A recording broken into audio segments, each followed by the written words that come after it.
அதாவது ரட்சிக்கப்படணும்னு சொல்கிறவனுக்கு சொல்கிறாரு, அப்பா நீ வானத்துக்கு ஏற வேண்டியதில்லை, பாதாளத்துக்கு இறங்க வேண்டியதில்லை, எந்த ஜிம்னாஸ்டிக்ஸும் பண்ண வேண்டியதில்லை, நீ தலைகளை நிற்க வேண்டியதில்லை, மிதக்க வேண்டியதில்லை, ஒன்றும் பண்ண வேண்டியதில்லை, உருண்டு பெறல வேண்டியதில்லை, ஒன்றும் பண்ணாத. ரட்சிக்கப்படணுமா என்ன பண்ணு?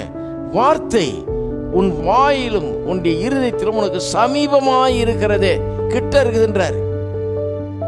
நீ ஒன்றும் பெரிய அது இதுன்னு பண்ண வேணாம்.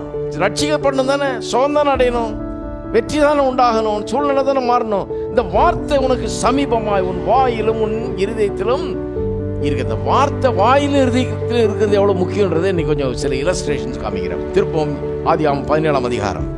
வார்த்தை வாயிலும் இருதயத்திலும் இருந்தா எப்படி வெற்றி உண்டாகிறது? இப்படிதான் விசுவாசம் வேலை செய்து உலகங்களை வார்த்தையினால் உண்டாக்குன தேவன் நம்முடைய வாழ்க்கையில ஒரு வித்தியாசத்தை உண்டாக்கணும்னா பாருங்க, ஒழுங்கின்மை வெறுமை இருள் இருந்த உலகத்துல வித்தியாசத்தை உண்டு பண்ணார், அழகாக்குனார், அருமையாக்குனார். அதே தேவன் நம்முடைய வாழ்க்கையில ஒரு வித்தியாசத்தை உண்டாக்கணும்னா எப்படி வேலை செய்யறாரு? அதே சிஸ்டம் தான் ஃபாலோ பண்றாரு.